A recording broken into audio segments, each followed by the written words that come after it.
Thank you. Was that Jay? Who was that? Jay's usually my whistler. That's Bill. Bill, thank you. I love it. Backup. I need it. All right. Beautiful morning. Ooh, I love to see all these familiar faces. Love it, love it, love it. It's been a hot minute since we've been here. All right, 1 million cups. If you don't already, pull out your phone and take a picture of our QR code. Get yourself registered.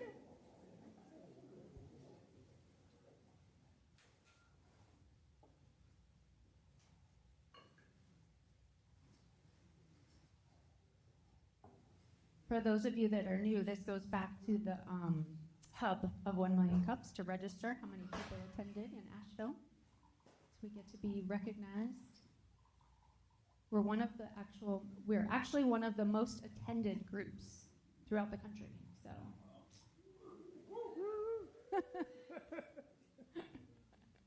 be inspired to take out your phone and be counted.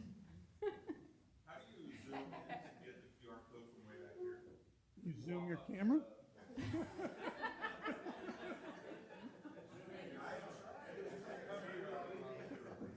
Yeah, we may need to update it, but you're also welcome to stand up. We're all a community. Welcome to stand up. Come closer. Do whatever you need to do. Make it happen.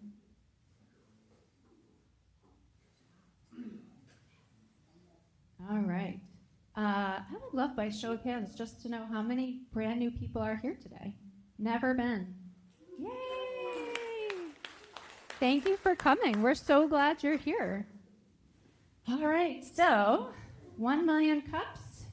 The mission of 1 million cups is to lower the barrier of access to education, resources, and connection for all types of new and aspiring entrepreneurs throughout the United States. We have a full team of organizers that put this together each week, taking on various roles between social media and video and photography and organization and interviewing people who are going to be presenting, coaching them. This is the full team. If everyone would just raise their hand to acknowledge. We've got a bunch of people.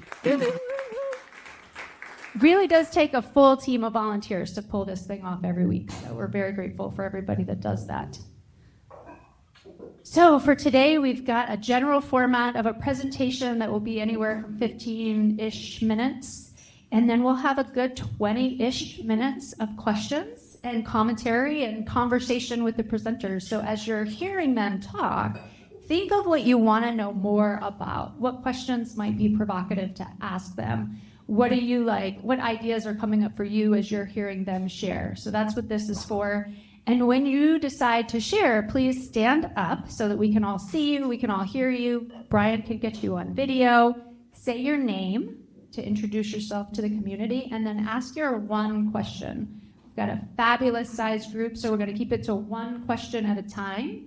If we have time at the end to circle back, we can, if you have a second burning question.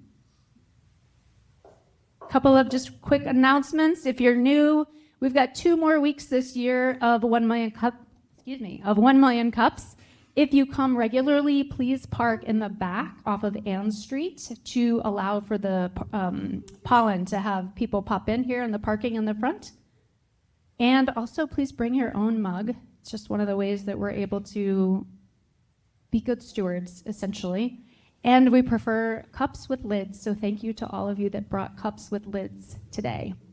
All right, I get to introduce just two of my favorite humans, and certainly 2 of my favorite humans here in Asheville that I met very early on and have helped me to feel more connected to the community by what they do. So Ric, we got 2 speakers this morning, Ric Pratte and Shellie Sullivan. Ric Pratte is the founder of AVL Digital Nomads and Thrive Remotely, and a longtime innovator in the remote work ecosystem, a serial entrepreneur, product thinker, and community builder. Ric has launched and led multiple tech ventures focused on helping people to do meaningful work from anywhere. He's spent years shaping how remote workers gather, grow, and stay connected. Shellie is the co-founder of Thrive Remotely and a strategist with more than 2 decades of leadership in the direct selling and remote work technology space. She's known for blending clarity, warmth, and operational rigor to help communities and companies thrive. Shellie's work centers on making remote work more human, more grounded, more capable, and more connected, no matter where they work.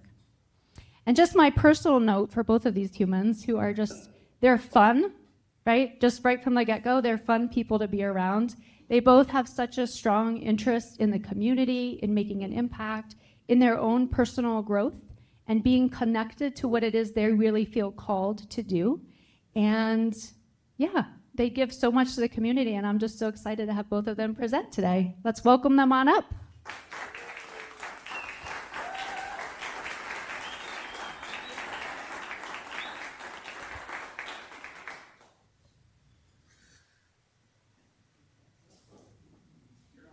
We haven't practiced this.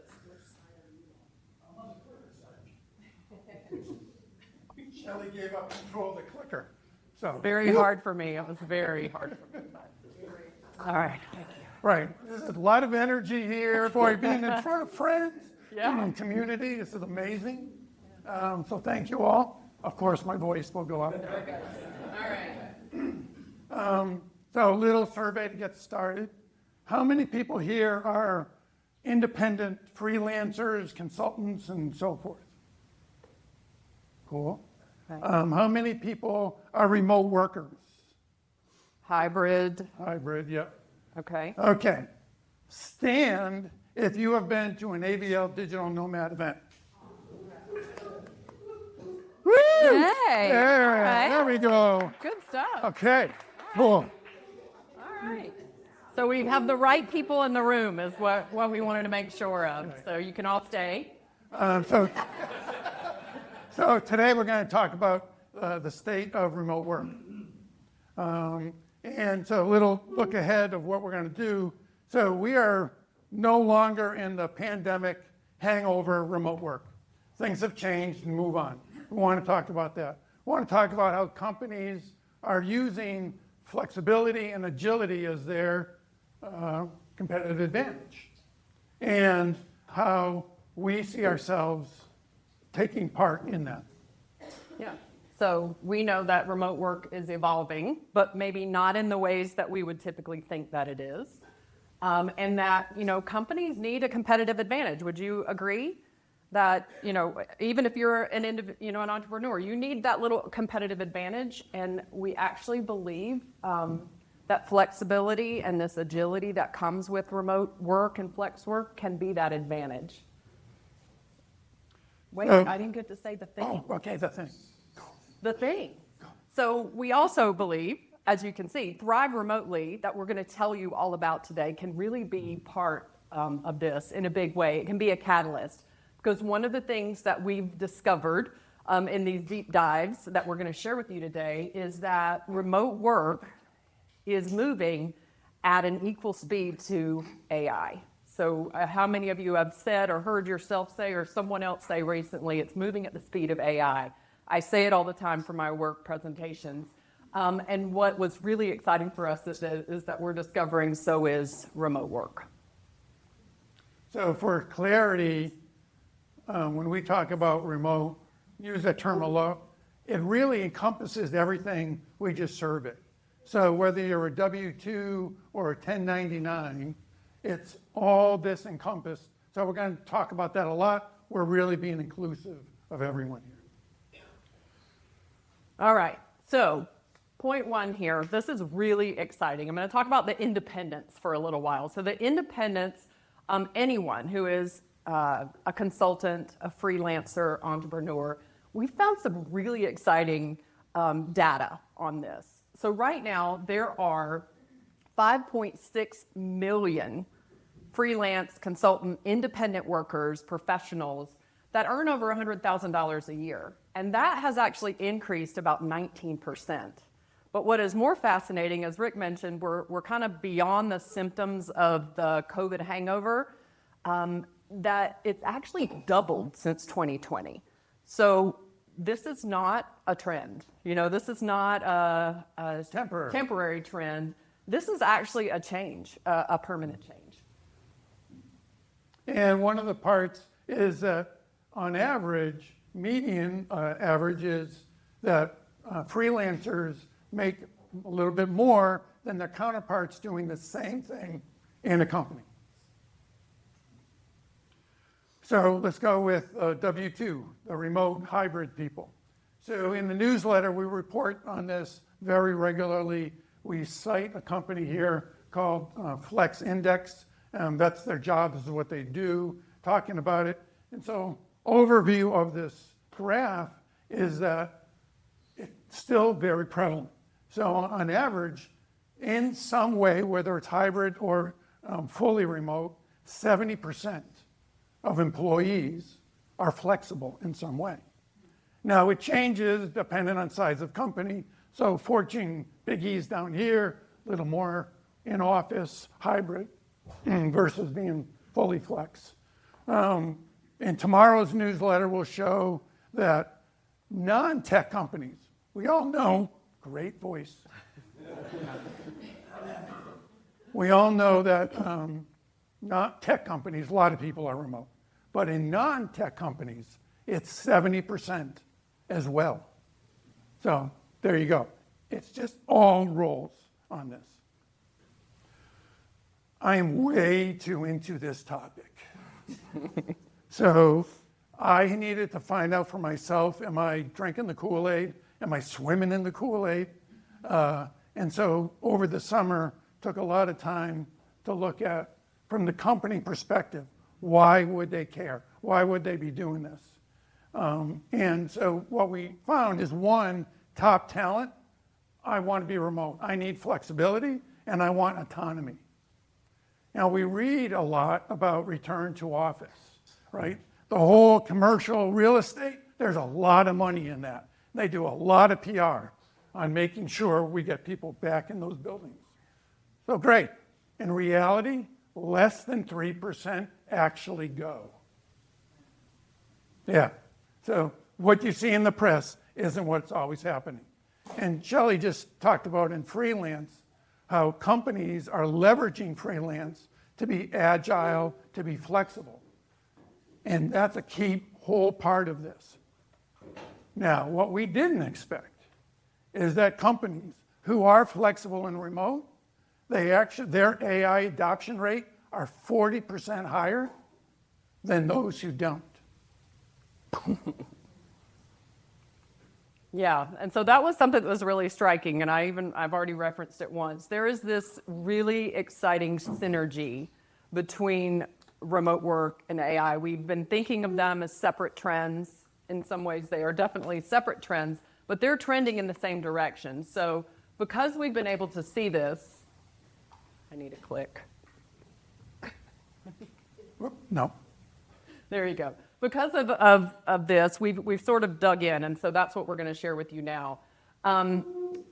This is really what we found it's teaching us is that this asynchronous world that remote work has created, you get to work when your brain is firing, I get to work when my brain is firing in an ideal remote world.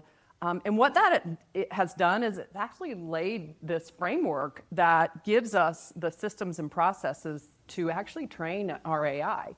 So one of the things that we've discovered and that we're seeing is that, basically if companies' workflows can't handle remote, they're probably lagging behind in the adoption of AI as well. And this is where we kind of got really nerdy, so I'm definitely not going to go through everything on the screen here. But let's take a look at communication, and that's sort of what I just referenced, right? So in the real world, rather, and in real life, when you're in the office, communication happens at the water cooler, at the cubicle, in the meeting room. And think about how much of that just gets kind of lost in the air, right? It's maybe we even had a great idea, but we were inspired, from that connection. But it's nowhere. It's not written. It's not documented. But in a remote, flexible environment, it is. It's in a Slack channel. It's in an email. It's in a WhatsApp chat. It is documented in a Google Doc, right? Like we're putting our thoughts down. We're sharing things in writing. We're riffing off of each other in these communication channels. And because of that, that's that framework. Think about it. Reading this, it just kind of the light bulb went off for me because it happened for me very intuitively. That I have, in my former life, when I was in real life more often, I've been fortunate enough to work hybrid or remote for about 25 years, but everything was, we kind of flew by the seat of our pants a little bit more, right? Like we made things up on the fly, which isn't always a bad thing. But in this world now, I have become, intuitively really good at creating playbooks and understanding what really works, why it works, how to execute it, and I can hand that to someone else to run with. So there's a big significant difference in the quality of what we produce when we're in real life and the quality of what can be produced and reproduced when we're working virtually. So the muscle memory for remote work, documentation, data fluency, clear processes, that's the exact infrastructure that AI needs to be successful with. So those people who have resisted remote work, and brought back people to the office, they've unintentionally blocked themselves to AI success. Anyone see opportunity here? We sure do.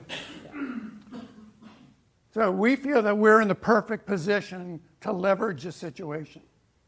So before we go further, we're going to try to explain how Thrive Remotely is organized, how it started, and where we're going. Okay, this whole thing started with AVL Digital Nomads 4.5 years ago.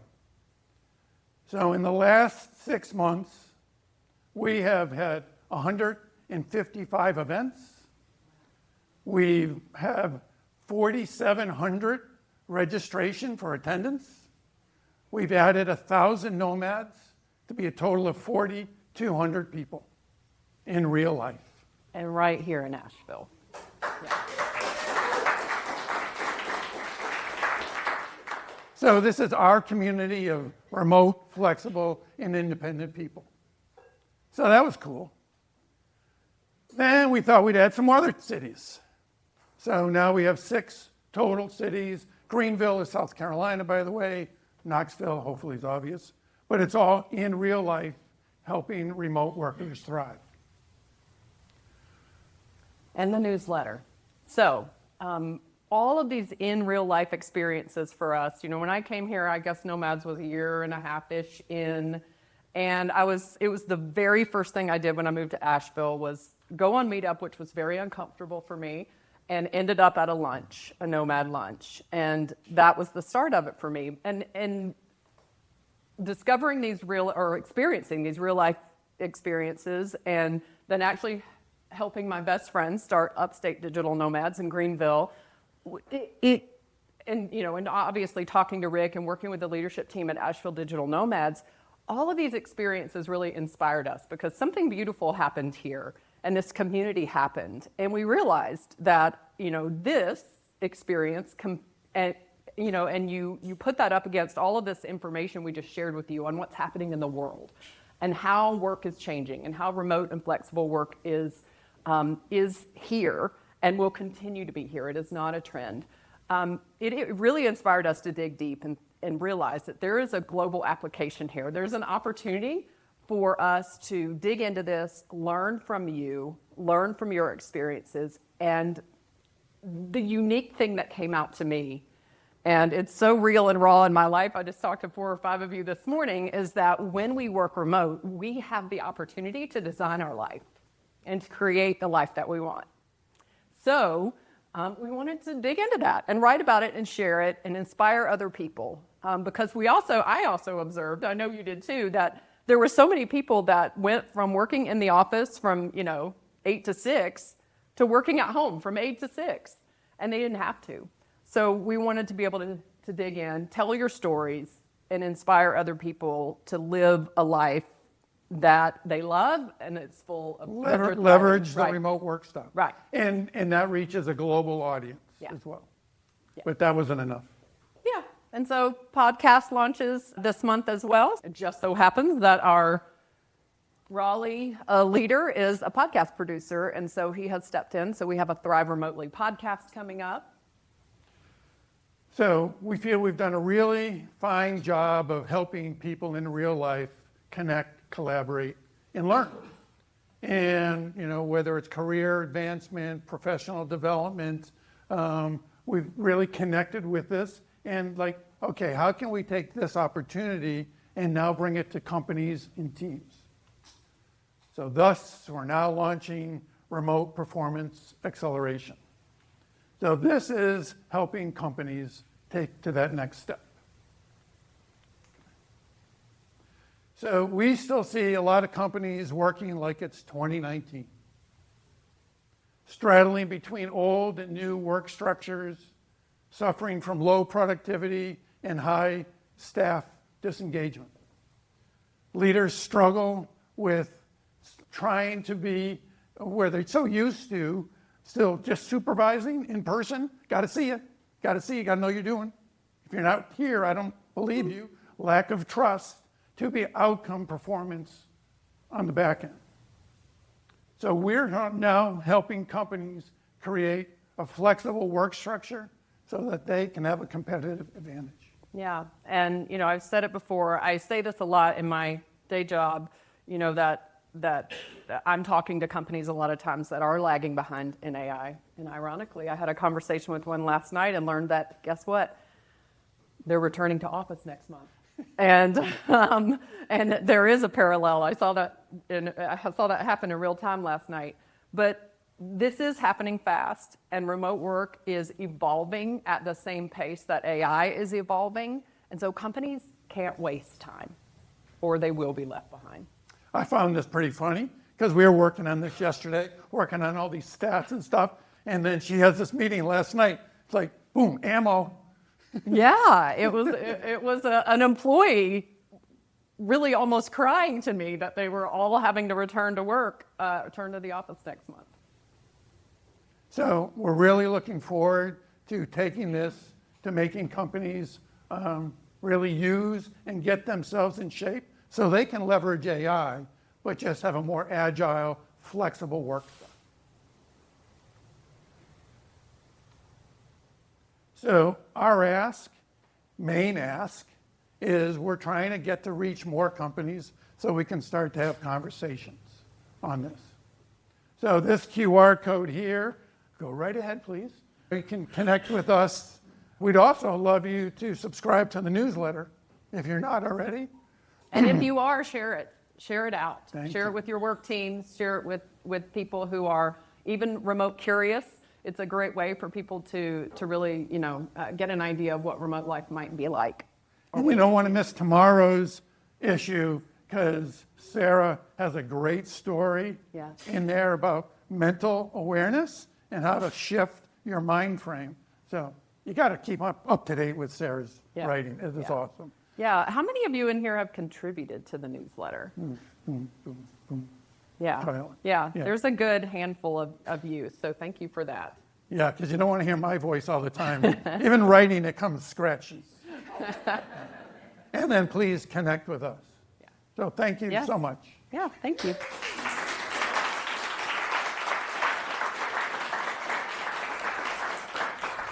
Wonderful, thank you. We've got a question ready to go here. Thank you both for the presentation. Really appreciated it. Can you speak more about the service offering and how do you engage with the business and who you involve, the duration, things like that? The first step is not uncommon to what you do, is to assess where a company is. So we use these three things as our main pillars that we're working on. The first being leadership. So we want to know where they are in that, where that trust is. That's what I'm looking for, and they, to be fluent, need to get to that outcome of results orientation. Mostly with senior leadership or all? I think teams, the people on the outside are the first to me, and then work up. And then the communication, making sure that things are documented. The office is not an operating system, FYI, surprise. So having a digital fluency, so making sure things are there. Again, that's what's feeding the AI eventually. And I want to be very clear about the culture. We are not culture people. We're not doing that to redo company culture, but making sure that they are bringing in the flexible work, onboarding, and so forth. Ben? Hi, Ben. Hi everyone, watch us stand. Hi everyone, my name is Ben. Question about like size of company, any type of industries that you guys are focusing on, that kind of thing. Fortune 500, not us. No, more small to medium for us to get our hands around the organization. So, yeah, under 100 people is a place I think we want to get started with, and then move from there. Yeah, I think the industry is less important, or the product, or the focus of the company. It's assessing their readiness to build a remote work environment or a flex work environment, and then it's working with them to build out the infrastructure that's needed to support that, and really the corporate mindset that's needed to support that as well. Who's got the mic? Who's got the mic? Hey, Jay. Hey, Rick. Hey, Shellie. Thank you. So my question is, if you said companies maybe under 100 right now would be a great target, who in the company is your buyer? Who do you target, and who, if people make connections for you, where should they be making those connections? Ideally, CEO is a great place. They might not be, fully. It's hard to get the CEOs, so that's the ideal. Head of HR. These companies do not have a head of remote at all. So in a service orientation, flexible executive position, we could be that part-time, that flexible, head of remote. But we see that coming in. As people who find us, I think could be team leaders and other leaders in the company who realize they want to go there. I think we answered. I answered. Yeah, just one follow-up. Who manages remote for companies of this size? Does anybody do that, or is it just the CEO? It's more HR and the CEO. Yeah. Who's got the mic? Who's got the mic? Hi there. Hi. I'm Caitlin McCormick. Thank you so much for your presentation. I found the data that you presented on AI adoption to be really compelling. As a ex-Fortune 100 company RTO person who just lost their job. But actually, We'll help you out. I'm We'll very love you. excited actually about the next phase of my career. So I find that data really compelling. Can you tell me a little bit more about where you got it? Boom. From Ric's pocket. That's where it came from. Okay. So.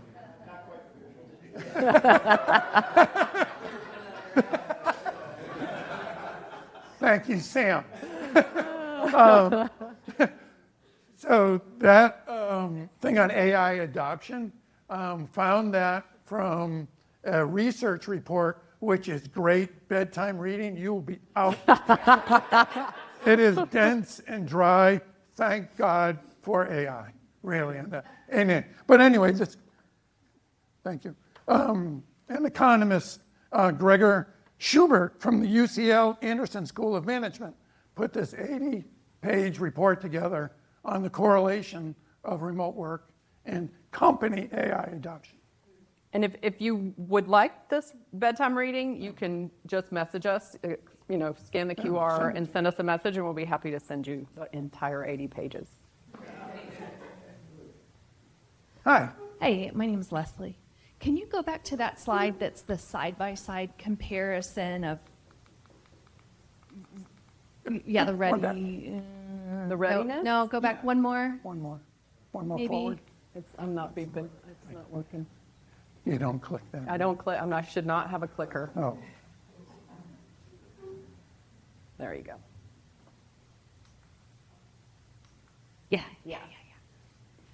I don't know, Alan, if you see what I see, but not only does that look like a readiness gap, but it also look like it's just jumping off the page at me from my training. as that is the gap of highly transferable business and then less transferable business. Yeah, yeah. And so in making your business case to the CEO and business owner to say, look, the more that you're moving into this category, you're also moving to a more valuable, transferable business for the future. So Thank you for hit that. That one That's- hard. that's- Could not agree with Yeah. you more. All modern businesses will end up on the right side. Sooner you get there, because AI at some point in the very near future required. So, and if you're sitting here, you've blocked yourself. Okay, Thank you, Leslie. sure. Thank you. My name is Muhammad Ali. My question is, we're not going to Get that fight line. today, Never seen that before. No, Rick. but That you was- can tell yeah. people you met with Muhammad Ali, and you will not be lying to anybody. In any case, I think the remote work going to be part of the landscape of business forever, probably. The question is that if everybody want to do remote, who's going to make things? Who's going to build the data center? Who's going to build the chip? Who's going to do all the real work on the ground? So we got to emphasize that. And in relevant to that question, if we had this meeting in remote, we wouldn't achieve the same collaboration and interaction too, right? So you may want to comment on those issues. Thank you. I think that's really a great point. Thank you, Muhammad Ali. I just needed to say it. I loved saying that. I think it's a really great point, and I think the balance here, if you just think back about what we shared with you about the whole umbrella of Thrive Remotely, yes, there are some jobs that won't be remote, right? There are jobs that people physically need to be in a place to do a thing. But there are so many jobs that can be. And to your point, this meeting could have been remote. And I don't know that it would have been a lesser experience, but it would have been a different experience, right? And the outcomes might have been different, and we might have felt differently about it. So the real life is very important. And that's sort of where, you know, the AVL Digital Nomads, meeting up with people, working with people, you know, co-working with people, and making sure that you're physically and emotionally part of a community in addition, right? And I think that's all part of the evolution, is that we have to, you know, for myself, my work has always been very people focused and facing, you know, the sales organization. And so I got a lot of my social, I got 90% of my social, you know, needs met at work, because I was talking to people every day and I was with them every day in a different way. And even now that I do almost the same work, but remotely, I need it differently. So I think we should think of it that way, as everything is evolving, right? And how we satisfy that in real life need is also evolving and changing. And hybrid is appropriate for a lot of people, right? So we're not saying everyone needs to be flexible or remote. I think the term is just going to be flexible in the future, by the way. We're get rid of remote, but it's just going to be flexible. However the company works, however the people need, we'll just get there eventually.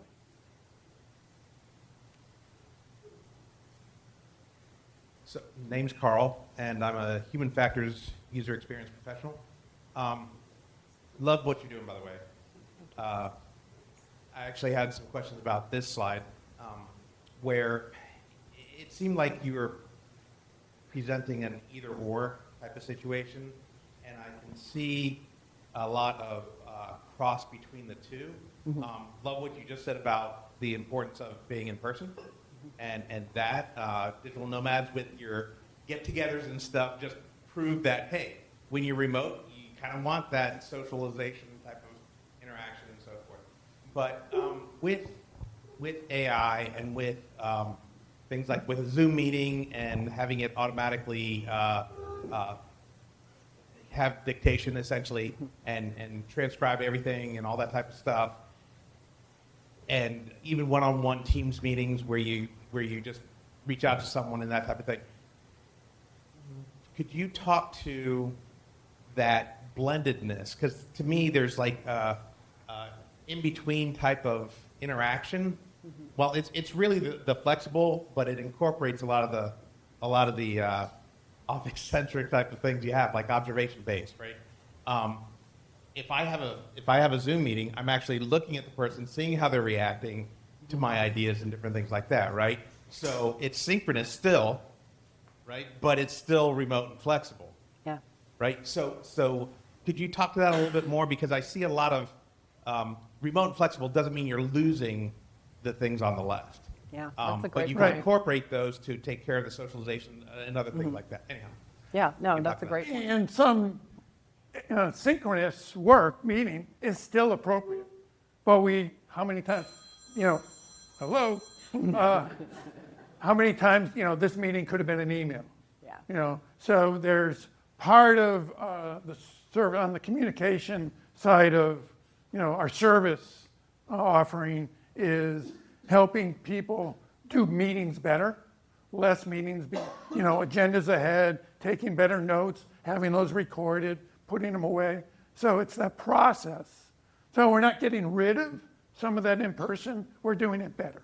Yeah, and I think that's a great point. Thank you. There's not a chasm between the two, right? There is crossover, and I think that's part of what we're learning, and especially the more we talk to people, the more you see in the Thrive Remotely newsletter, you hear people's stories and business stories. Is we're evolving and growing, and I think that's the main point. Is we have to learn how to do it better, right? We have to learn how do we pull those things from real life and keep the valuable things in our virtual work. Hi, my name is Chris. Full disclosure, I'm Rick's wife. And I should know the answer to this. I'm a company. I have 80 employees. How do I know I need you? Is my management stuck? Are my employees complaining in the cafeteria? Do I have a lot of turnover? Like, how do I know? I think there's quite a few indicators. Yeah. Muhammad Ali, love you. But you also have Chris Pratte. So we have two famous people here. I just want to let you know. I mean, mostly because Chris is my wife, of course. I'm sorry. I had to No, that needed to be said. Thank you.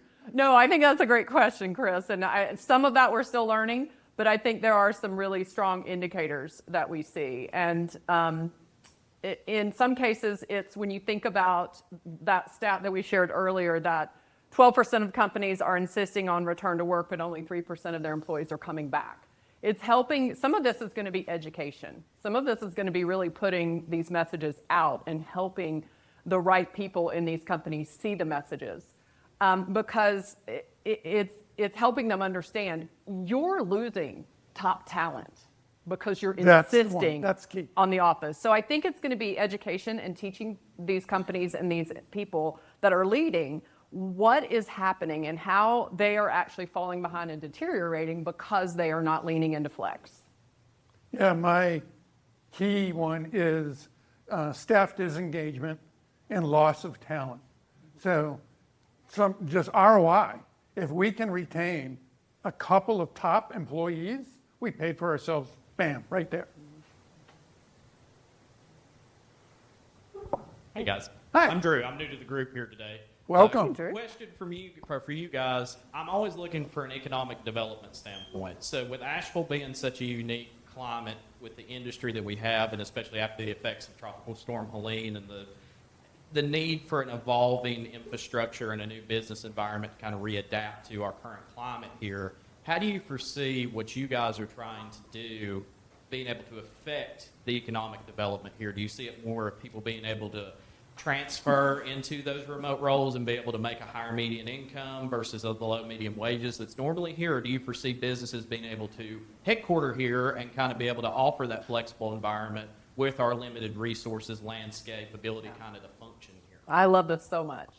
I know you do too. Way to tee it up, Yes, baby. yes, thank you. So we talk about this a lot with AVL Digital Nomads. We talk a lot with economic development. Is it Drew? Yeah, Drew, thank you. We also have a grandson, Drew, so we love you. Another famous person here. So it's not companies coming here, but us getting measured, because they look at their success from economic development of the number of jobs they're bringing in.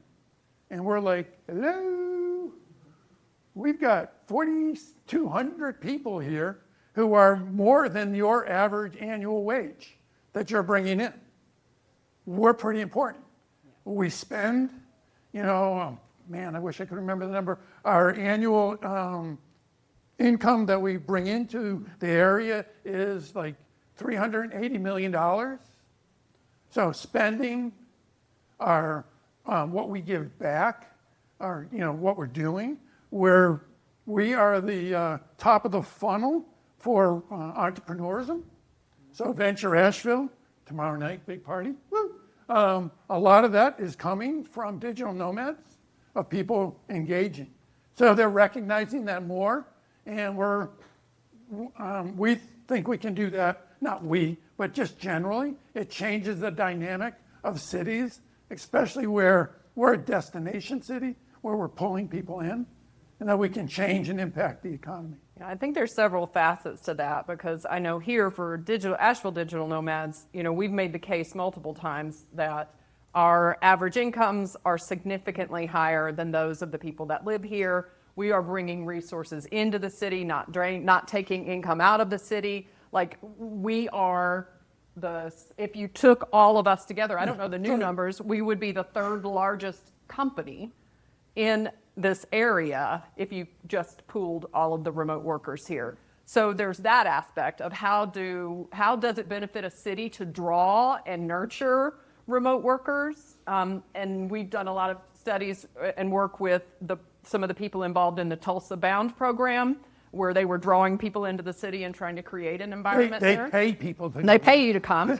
And then the other side of that is, how do our companies here, how can we help them lean into this? And how does all of that impact the local economy, the real estate, all of that? Like, I think there's a lot to be discovered there, but there's just different facets of that. All right, one more question. Hi, I'm Kristen, and this is difficult to ask. What do you actually do in a few tangible sentences, and what is your business about? Because I don't understand if either you're taking all of these amazing digital nomads you have and you're bringing them to companies to connect so that those companies can survive and thrive.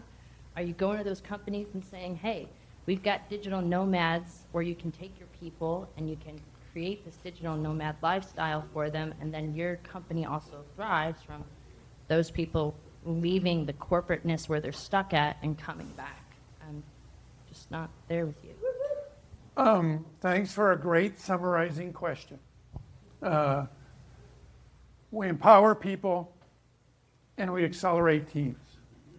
So half of that is empowering nomads, our live in-person, our newsletter, our podcast, to help remote workers thrive personally, to give the freedom, to leverage your flexibility to have the life you always wanted to lead. What we're now folding in is now we're going to go to teams as a consulting service separately from all that other stuff to help them then have a more flexible work environment so that they can have a competitive advantage. Two different things. Was that helpful? Okay. All right. Yes, very helpful. Cool. Cool. Thank you. Wrapping it up for time. Thank you, thank you, thank you. We had a lot of conversation, so I'm sorry if we didn't get to your question, but to get you guys out by 10, we're wrapping it up. Turn it over to Erica to close us out. So you want to go to the next slide? Kind of cool. Oh, we have to hit refresh. And I don't Mac.